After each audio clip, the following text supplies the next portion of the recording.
మన తండ్రినటువంటి దేవుని పరిశుద్ధమైన నామమునకు మహిమ కలుగును గాక. ఈరోజు పిల్లలందరికీ కూడా ఒక ప్రత్యేకమైనటువంటి దినము, అనగా బాలల దినోత్సవ దినము. దీన్నే మనము చిల్డ్రన్స్ డే అంటాం. సాధారణంగా ఇంటర్నేషనల్ చిల్డ్రన్ డే అనేది November 20th సెలబ్రేట్ చేస్తూ ఉంటుంటే, మరి ఇండియాలో మాత్రము ఈ యొక్క November 14th అనగా మన యొక్క మొట్టమొదటి భారతదేశం స్వతంత్రం వచ్చిన తర్వాత మొట్టమొదటి ప్రధాని అయినటువంటి నెహ్రూ గారు పుట్టినటువంటి ఈ రోజున సెలబ్రేట్ చేస్తూ ఉంటాం. దానికి కారణము హిస్టరీలో 1957 November 14th ఒక ఫంక్షన్లో హ్యూజ్ పీజియాన్స్ని అనగా పావురాలని అనేకమైనటువంటి వాటిని ఎగరవేస్తూ వచ్చారు. ఎగరవేస్తూ వచ్చినప్పుడు ఒకే ఒక పావురం మరలా తిరిగి వచ్చి నెహ్రూ గారి యొక్క మరి తల మీద వాలుతూ ఉంటుంది.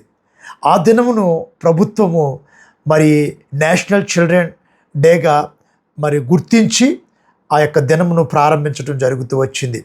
అయితే ప్రియమైనటువంటి వాళ్ళారా, మరి పిల్లలంటే కూడా నెహ్రూ గారికి చాలా ఇష్టం. అందువల్ల కూడా ఇదొక కారణం అయి ఉండవచ్చు. అయితే ఈరోజు మనం ముఖ్యముగా ఒక అంశాన్ని ధ్యానించబోతున్నాం, ఒక విషయాన్ని తెలుసుకునబోతున్నాం. అదేమిటంటే, నీ పిల్లల భవిష్యత్తు నీ చేతుల్లో. అవును ప్రియమైనటువంటి వాళ్ళారా, ఈ యొక్క లోకంలో ఒక అద్భుతమైనటువంటి మాట బైబిల్ గ్రంథంలో వ్రాయబడుతూ ఉంది. అదేమిటంటే కీర్తన 127:3, ద బుక్ ఆఫ్ సామ్స్ 127:3. ఇందులో ఏముందంటే, children are the gift of God, they are the inheritance to the parents అని చెప్పబడుతూ ఉంది. కనుక ఈ లోకములో యాత్ర ముగించబడిన తర్వాత, ఈ లోకమును విడిచిన తర్వాత పరలోకమునకు మనం ఎవరినైనా తీసుకెళ్ళగలము మనతో పాటు అనుకుంటే అది మన పిల్లలు మాత్రమే. అయితే 3 విషయాలు, మన పిల్లల భవిష్యత్తు బంగారు భవిష్యత్తుగా ఉండాలంటే 3 విషయాలు మనము ఈరోజు నేర్చుకోవాలి. ఈరోజు ఆ విషయాల్లో మనం ఎలాగున్నామో ఎరగాలి. మొట్టమొదటి విషయము, మన పిల్లలను మనము చక్కగా పెంచే క్రమంలో మొట్టమొదటిగా మన యొక్క సమయము వారికి ఇవ్వాలి. The time. పేరెంట్స్ పిల్లల కన్న తర్వాత పిల్లలతో వారి యొక్క సమయ పాలన అనేది కలిగి ఉంటూ వచ్చినప్పుడు, సాధారణంగా ఈ నవ్వేడేస్లో భార్యాభర్తలు ఇరువురు కూడా ఉద్యోగ పనిపాట్లలో బిజీ అయిపోవటం జరుగుతూ ఉంది. పిల్లలకి సమయం ఇవ్వని పరిస్థితి ఉంది. అట్లీస్ట్ తల్లి కావచ్చు, తండ్రి కావచ్చు, ఒక్కరైనా కానీ పిల్లలతో సమయం గడుపుతూ ఉన్నట్లయితే పిల్లల యొక్క ఆలోచనలు ఎలాగున్నాయో ఎరగలుగుతూ వస్తారు. పిల్లల యొక్క ప్రవర్తన ఎలాగ ప్రవర్తిస్తున్నారో ఎరగలుగుతూ వస్తారు. పిల్లల యొక్క అభిరుచులు ఏమిటో ఎరగలుగుతూ వస్తారు. పిల్లల యొక్క ఆశలు ఏమిటో వారు తెలుసుకోగలుగుతూ వస్తారు. తద్వారా పిల్లలను ఏ విధంగా వారు పెంచగలుగుతారు అనే జ్ఞానం కలిగి పిల్లలను చక్కటి విధానంలో పెంచడానికి వారి పిల్లలతో గడిపే సమయము చాలా ప్రాముఖ్యమైనటువంటి అంశముగా, ప్రాముఖ్యమైనటువంటి పాత్ర పిల్లల జీవితాల్లో ఉండేదిగా ఉంటూ ఉంది. ఇక రెండవ విషయం వచ్చినప్పటికీ, దేవుడు, గాడ్. మన పిల్లలు పెంచుతూ ఉన్నప్పుడు, వారికి మన సమయాన్ని కేటాయిస్తూ ఉన్నప్పుడు, ఆ సమయంలో వారికి దేవుణ్ణి పరిచయం చేయాలి. చాలా జాగ్రత్తగా గమనించండి. దేవుడు లేడనే కాలం ఇది. దేవుడు లేడు అనే కోణంలో పిల్లలు భయం లేకుండా జీవిస్తున్న దినాలు ఇవి ప్రియమైనటువంటి వాళ్ళారా. అయితే నీవు నేను మనము దేవుణ్ణి పరిచయం చేస్తూ ఉన్నప్పుడు ఆ దేవుడికి ఉన్నటువంటి గణగుణ లక్షణాలు ఎలాగుంటాయి చాలా జాగ్రత్తగా గమనించండి. The characteristics of God. దేవుడు ఎవరనే ప్రశ్న విషయంలో కూడా వారికి తెలియపరచాలి. అసలు దేవుడు అనే ఆయనకి ఈ లక్షణాలు ఉంటాయి, అవి ఎవరిలో ఉన్నాయి అనే కోణంలో వారిని ఆలోచింపచేసే విధానంలో మన ప్రభువును రక్షకుడైనటువంటి యేసు క్రీస్తు వారిని దేవునిగా వారికి పరిచయం చేయాలి. ప్రియమైనటువంటి వాళ్ళారా, అలా పరిచయం చేస్తూ దేవుని విషయంలో 3 విషయాలు వారితో పంచుకోవాలి. ఒకటి, the importance of church life. మొట్టమొదటిగా సంఘ జీవితం, దాన్నే మందిరము జీవితం. అంటే దేవుని యొక్క మందిరమునకు మనం ఎందుకు వెళ్ళాలి, అక్కడ ఎందుకు మన దేవుణ్ణి ఆరాధించాలి, ఆయన గూర్చి మనం ఎందుకు పాడాలి. The importance of church life. మీకు ఒకటి తెలుసో తెలీదో, డొనాల్డ్ ట్రంప్ గారు అమెరికా అధ్యక్షుడు అయ్యాడు ఇప్పుడు. కానీ ప్రియమైనటువంటి వాళ్ళారా, ఆయన ఇప్పటికీ కూడా కొన్ని వేల కోట్లకు సామ్రాజ్యాధిపతి అయినప్పటికీ, నాకు తెలిసి వేల కోట్లు కాదు, లక్షల కోట్లకే ఆయన అధిపతి. అయినప్పటికీ కూడా ఆయన నేటికి కూడా ప్రతి ఆదివారం దేవుని మందిరానికి వెళ్తాడు. దేవునికి స్తోత్రం, హల్లెలూయా. కనుక నీ పిల్లలకి మన పిల్లలకి దేవుని యొక్క మందిరము యొక్క విశిష్టతను చాటి చెప్పాలి.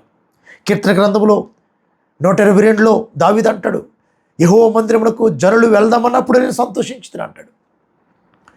నీ మందిరములో, నీ ఆలయములో నీ కృపను ధ్యానిస్తూ ఉన్నామంటాడు మరొక చోట. ఈ విధంగా నీ మందిర సమృద్ధి వలన వారు తృప్తి పొందుచున్నారు అంటాడు మరొక చోట. ఈ విధంగా నీ మందిరాలను చూడవలనని నా ప్రాణం ఎంతో ఆశపడుతుందని కీర్తనకారుడు 84వ కీర్తనలో చెప్తూ ఉంటాడు. ఈ విధంగా చెప్పాలంటే మన పిల్లలకి దేవుని మందిర విశిష్టత మనం తెలియచెప్పాలి. రెండవది, the importance of word of God. దేవుని యొక్క వాక్యం యొక్క విశిష్టతను మనం తెలియచెప్పాలి. దేవుని వాక్యం ఎటువంటి శక్తి గలది అనేది మన పిల్లలకు దేవుని వాక్యాన్ని చదివించడం నేర్పించాలి. ప్రియమైనటువంటి వాళ్ళారా, దేవుని యొక్క వాక్యంలో పెంచటం మనము వారి జీవితాల్లో మనం కలిగి ఉండాలి. మూడవది, the importance of prayer life. ప్రార్థనా జీవితం. సాధారణంగా ఇదిగో మనకి ఏదైనా అవసరత ఉంటే దేవుణ్ణి అడగాలి. అడుగు వారందరికీ ఆయన జ్ఞానం ఇస్తాడు. జ్ఞానంతో పాటు సకల ఐశ్వర్యాలు కూడా ఇచ్చే దేవుడు అని మనము వారికి దేవుని యొక్క ప్రార్థన పట్ల ఉన్నటువంటి ప్రాముఖ్యతను వెల్లడిపరచాలి. ఇక మూడో విషయం, ప్రియమైనటువంటి వాళ్ళరా, మరి వారు ఒక సోషల్ రెస్పాన్సిబిలిటీ కలిగినటువంటి వ్యక్తులుగా వారు పెంచబడారు. మూడో మాట ఏమిటంటే రెస్పాన్సిబిలిటీ. సాధారణంగా ప్రియమైనటువంటి వాళ్ళరా, వారి అభిరుచులు, వారి చదువు, వారి జ్ఞానము ఇవన్నీ కూడా బాగానే ఉంటూ ఉంటాయి. రెండవది, ఇటు ఆత్మీయంగా బాగానే ఎదుగుతూ ఉంటారు. వాళ్ళ స్కూల్లో, కాలేజీలో ఇట్లాగా ప్రపంచమైన విషయాల్లో కూడా ఎదుగుతూ ఉంటారు. కానీ ప్రాక్టికల్గా వారు చేయగలగాలి. అలా చేయగలిగేది ఏమిటంటే రెస్పాన్సిబిలిటీ. ఇంటిలో వారు పెరుగుతున్నప్పుడు వారి యొక్క రెస్పాన్సిబిలిటీ అంటే వారి బాధ్యత ఏమిటి. పిల్లలు చిన్నప్పటి నుంచి కూడా అన్ని పనులు ఇంట్లో వారికి నేర్పిస్తూ ఉండాలి. వారు ఎంత చదువుకున్నప్పటికీ కూడా, వారు ఎంతగా ఎదుగుతున్నప్పటికీ కూడా యవ్వనం బాలికలు లేదా బాలురు, గర్ల్స్ ఆర్ బాయ్స్, వారికి ఒక రెస్పాన్సిబిలిటీస్ ఇస్తూ ఆ రెస్పాన్సిబిలిటీస్ విషయంలో వారిని పెంచుతూ ఉండాలి. సమాజం పట్ల ఎలాగ ఉండాలి, కుటుంబం పట్ల ఎలాగ ఉండాలి, చదువుకుంటున్నప్పుడు ఎలాగ ఉండాలి, చర్చికి వెళ్తున్నప్పుడు ఎలాగ ఉండాలి, తోటివారి పట్ల ఎలాగ ఉండాలి, ఇట్లాగా వారికి బాధ్యతలను నేర్పిస్తూ ఉండాలి. అప్పుడే కుటుంబాలు వారి వివాహాలు అయిన తర్వాత వారు నివసించే స్థలాల్లో వారు వర్ధిల్లుతూ ఉంటారు. ప్రియమైనటువంటి వాళ్ళు ప్రతి పనిని వారికి నేర్పించాలి. ప్రతి దాని విషయమే వారు ఒక బాధ్యత కలిగినటువంటి వ్యక్తిగా ఉండాలి. ఈ సమాజం పట్ల, సమాజాన్ని బాగు చేసే వ్యక్తులుగా ఉండాలని మనం దానికి క్వైట్ ఎగ్జాంపుల్ ఎవరంటే పేరెంట్సే. మొట్టమొదటిగా మరి పేరెంట్స్ చక్కటి బాధ్యత కలిగినటువంటి వ్యక్తులుగా వారి కళ్ళ ముందు కనబడాలి. ఇటు ఆత్మీయ జీవితంలో కావచ్చు, లేదా సమాజం పట్ల కావచ్చు, మరి ప్రేమతో నింపబడినటువంటి విధానంలో వారు దేవునిందు భయభక్తులు కలిగినటువంటి విధానంలో తమ పిల్లల ఎదుట వారు తమ జీవితాల్ని కాపాడుకుంటూ తల్లిదండ్రులు ఎదుగుతూ వచ్చినప్పుడు అద్భుతమైనటువంటి రీతిలో ప్రియమైనటువంటి వాళ్ళారా వారిని చూచి వారు కూడా రెస్పాన్సిబిలిటీ ఫీల్ అవుతారు పిల్లలు. ఎస్, మా డాడీ, మా మమ్మీ ఎంతగా ప్రయాసపడుతున్నారు, ఎంతగా కుటుంబం పట్ల, దేవుని పట్ల, ఇదిగో ఈ యొక్క సమాజం పట్ల చాలా బాధ్యతమైన జీవితం జీవిస్తున్నారు. కనుక నేను కూడా ఒక మంచి వ్యక్తిగా, సమాజాన్ని ఉద్ధరించే వ్యక్తిగా ఉండాలి అని వారు కూడా ఎరుగుతారు. అందుకనే ప్రియమైనటువంటి వాళ్ళారా సామెతల గ్రంథం 22వ అధ్యాయం 6వ వచనంలో బాలుడు నడవలసిన త్రోవను వానికి నేర్పము, వాడు పెద్దవాడైనప్పుడు దాని నుండి తొలగిపోడా. అలాగ నేర్పించారు మోషే తల్లి, అలా నేర్పించింది సమూయేలు తల్లి, అలా నేర్పించారు యేసు వారికి వారి తల్లిదండ్రులు. కనుక నీవు, నేను, మనము ఈ చిల్డ్రన్స్ డే రోజున మన పిల్లలకు బంగారు భవిష్యత్తు ఇద్దామా? అలా బంగారు భవిష్యత్తు ఇవ్వాలంటే నీవు, నేను, మనము కూడా ఈ 3 విషయాలను కూడా ఎరగాలి, గ్రహించాలి, వాటిని మన పిల్లల విషయంలో అన్వయించాలి. మొట్టమొదటిది సమయ పాలన, రెండవది దేవుడు, మూడవది మరి బాధ్యత.